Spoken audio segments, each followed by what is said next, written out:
Mengapa membunuh itu oleh Allah disebut sebagai dosa? Ini dia alasannya yang ternyata banyak orang tidak tahu.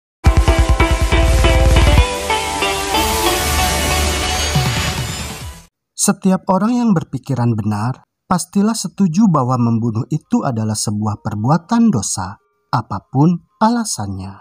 Oleh karena itu di seluruh dunia ini, tiap-tiap negara tentunya memiliki undang-undang yang melarang warganya untuk membunuh. Dan bila ada orang yang melanggarnya, akan dikenakan sanksi atau hukuman. Karena membunuh itu adalah perbuatan yang melawan atau melanggar, serta bertentangan dengan undang-undang di negara tersebut. Dan Tuhan Sang Pencipta juga melarang umatnya untuk membunuh. Dan itu tertulis di Alkitab.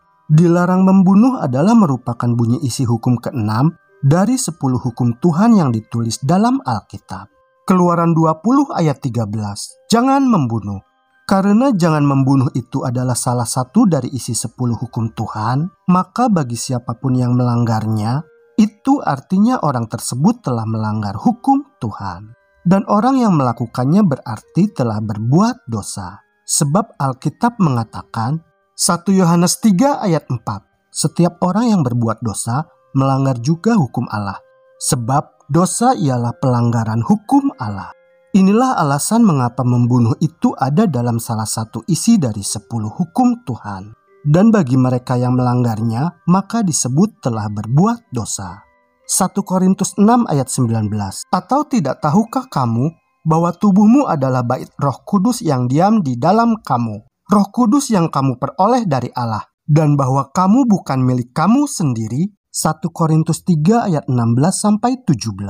Tidak tahukah kamu bahwa kamu adalah bait Allah dan bahwa Roh Allah diam di dalam kamu? Jika ada orang yang membinasakan bait Allah, maka Allah akan membinasakan dia. Sebab bait Allah adalah kudus dan bait Allah itu ialah kamu. Supaya dapat lebih jelas, mari kita uraikan satu persatu bunyi ayat-ayat tersebut. 1 Korintus 3 ayat 19. 1. Kamu adalah bait Allah. 2. Roh Kudus diam di dalam tubuh kita. 3. Tubuh kita itu bukan milik diri kita sendiri, tetapi tubuh kita juga adalah milik kepunyaan Allah, karena tubuh kita memperoleh Roh Kudus. 1 Korintus 3 ayat 16-17. 1. Kamu adalah bait Allah.